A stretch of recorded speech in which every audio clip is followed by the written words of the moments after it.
Well, this summer has been a challenging one, and on more than one occasion I have been thinking about the reality of running a handmade business, because a lot of people think that it's such a romanticized and cutesy way to make a living. Don't you believe it? Welcome back, or welcome if you're new here. I'm Kim, and this is the Coffee and Craft Chat. It does what it says on the tin. I rock up, I drink coffee. There's no craft today because, like last week, I'm a bit burnt out with the crafting after getting everything ready for the latest shop update, which at the time of filming is going to happen in a couple of days, but at the time that you are watching this, it's up. You can kind of see some of the bits dotted around in the background. Anyway, so yes, burnt out with the crafting, so there's no craft this week. And the chat is going to be on the topic of the realities of running a handmade business. Like I said, just because it's been popping into my head quite often over the past few months. Okay, so the first one, I kind of alluded to it just now. It's not the romanticised vision that everybody seems to have, or a lot of people seem to still have. I should point out, the only people who really have this romanticised idea about it are people who haven't yet done it. Here I am to burst your bubble. But when I had an office job years ago, I used to daydream about running my business full time and what it would look like. And it looks very different to how I thought it would. I thought it would look like rocking up to my kitchen table, lighting a candle, having my music on in the background and just sewing all day. I didn't think it would be me with greasy hair, like hair up in a bun, just like being a bit of an admin goblin at the laptop, because a lot of it is not crafting or sewing or doing the fun stuff. It's just sitting at your computer doing computer stuff instead of being at an office doing computer stuff for somebody else. And it's not just the physical admin as well. When I'm thinking about admin, I'm also counting in every random hoop that lands in your lap that you have to jump through, anything that means that you have to research or problem solve. I mean, the recent US tariffs and all the de minimis, all of that gubbins that's happened recently has been the latest example of something that just happens in your business that causes you to have to drop everything and figure things out and work out how you're going to proceed going forward. And you still have to get all of the other stuff done, but you have to work through something first. And these things just fall into your lap all the time. And the amount of times I've stopped myself in the middle of doing something like that, and I try to imagine what past me would have made of it. Not so romantic now, huh? And the second reality that I've kind of learned over the years is sort of linked to that. And that's that sometimes I have to be okay with letting other things go so that I can get stuff done in my business. And sometimes that will look like being all put together, hence the greasy hair up in a bun. Other times it looks like just letting the laundry basket fill up and overflow, or the carpets not get hoovered, or the dog not getting walked. Sometimes it means just sticking some oven pizzas in for dinner rather than cooking a nice meal. You can't do everything, and you can't have all of your things together. Not the word I was going to use, but let's try and keep this clean. I don't believe there's any such thing as having it all. So during times when I have to work quite hard in my business, for example, pre-launch, like recently, the house is going to look a state. People are not going to get spoken to. My hair is going to get greasy. These are things that I know are going to happen, and I just need to be okay with them, and I will get to them when I get to them. Now, this reality, to be fair, I think most people do understand this, whether you've done it or not, and that is that you will never work harder than you will when you run your own business. But it will still be the best job you ever had. But you will also make less. Most people. I think there is a tipping point. Is there a tipping point? It's not a tipping point because it's not a seesaw. I'm going to get to that. I personally have found it's a lot easier to make money in a traditional job. And when you're working for yourself, sometimes you can make a lot of money, and I have, but it's like this. Things will knock you back. And you can build it up again, and things can knock you back, and you never know exactly how much you're going to earn from month to month, and that can be really challenging. And over the years, I think that's been the hardest thing that I've had to make peace with. I think I'm a lot better at it than I used to be, but it used to stress me out so much. The fourth reality that I found is that People will treat you differently if you work from home. And I think this is true regardless of whether you work a corporate job but you do it remotely from home, or if you run your own business from home. Basically, if you're at home, people they cannot wrap their heads around that, and they will just automatically think, one, you're not working, and two, you are interruptible at a moment's notice. You don't do anything, your time is soup.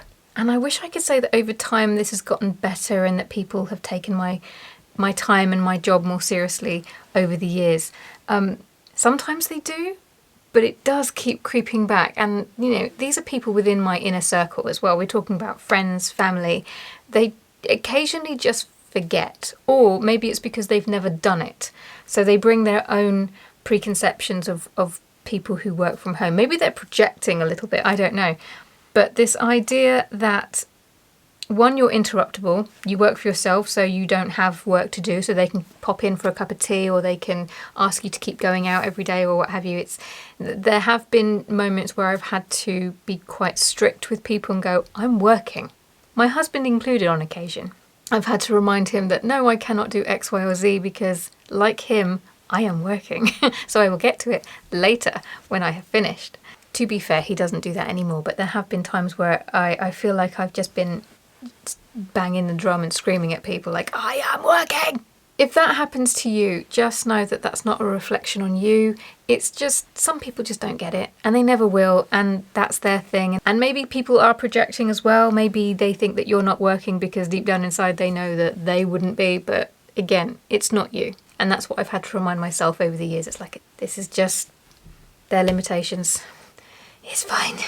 The other reality that I've learned over the years is that growth, or I can't do the bunny ears with my fingers holding a cup of coffee, but it's not linear.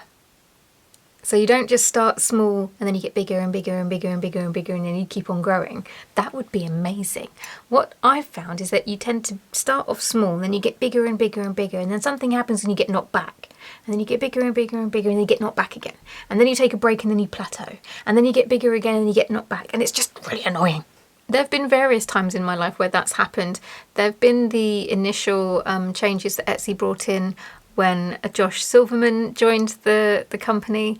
There was the whole lockdown period when the world went into lockdown. And I think I've been doing this long enough now not to panic when I start getting knocked back, or if I get knocked back. The first couple of times it happened, I genuinely thought it was the end of my business. It's very difficult for me to put into words the difference, other than it feels different. For example, this past year, I've definitely been in a phase of being knocked back quite severely. And I'm hoping that I will be moving into a phase of moving forward again. But we shall see. I'm not going to jinx things, so I'll just say that I'm staying cautiously optimistic, and we'll leave it there. And the other thing that I've learned is that, for me, at least, I'm speaking from my own experience, burnout is frustratingly common. And I think this comes down to being a one-woman show, which isn't a problem. That's the way I want it. That's the way I like it. But it does mean that as a one-woman show, that woman is doing all of the things. And I have said in a previous video that I am a bugger for giving myself too much to do and not appreciating how each thing can be a job all of its own. And I've said this before, but you have to factor in wriggle room for things to happen, for life to life. And I often forget to do that myself. And in my last video, I was talking about making sure that when you plan ahead, that you're planning with your flattest self, or the flattest version of yourself, at the forefront of your mind, because often that's the version of you that ends up having to do the work. I forget to do that too. I'm pretty good at giving advice without taking it. It's essentially my problem, I think.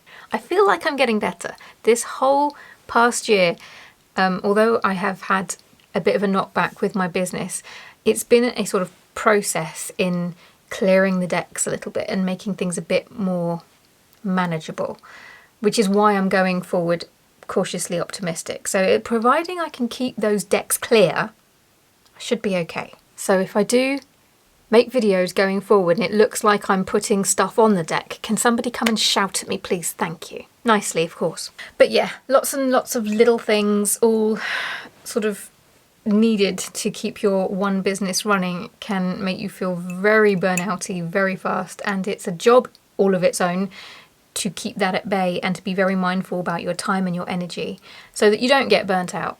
And then the last one that I've found sometimes, dependent on the products that I've made for my shop, but something that I'm finding right now, is that storage can be an issue, which I think this is a good example of one of those realities of running a handmade business that people don't often talk about, or it's often overlooked.